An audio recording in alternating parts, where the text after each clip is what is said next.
বাসা কটেজের ভিতরে ঢুকে আমার বড় একটা স্পিকার নষ্ট হয়ে গেছে।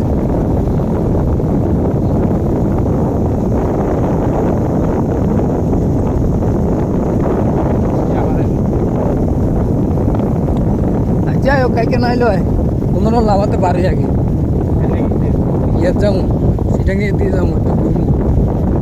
বহুত পাহাড়ে ঘুরছি ভাই 4 মাসের ভিতরে ছুটি হইলাম মাত্র, তাও 2 দিন। আর সেটাও তো সিলেটে যাবো কাজে মোবাইল লক করে দিয়ে পালাই রাখবো তাই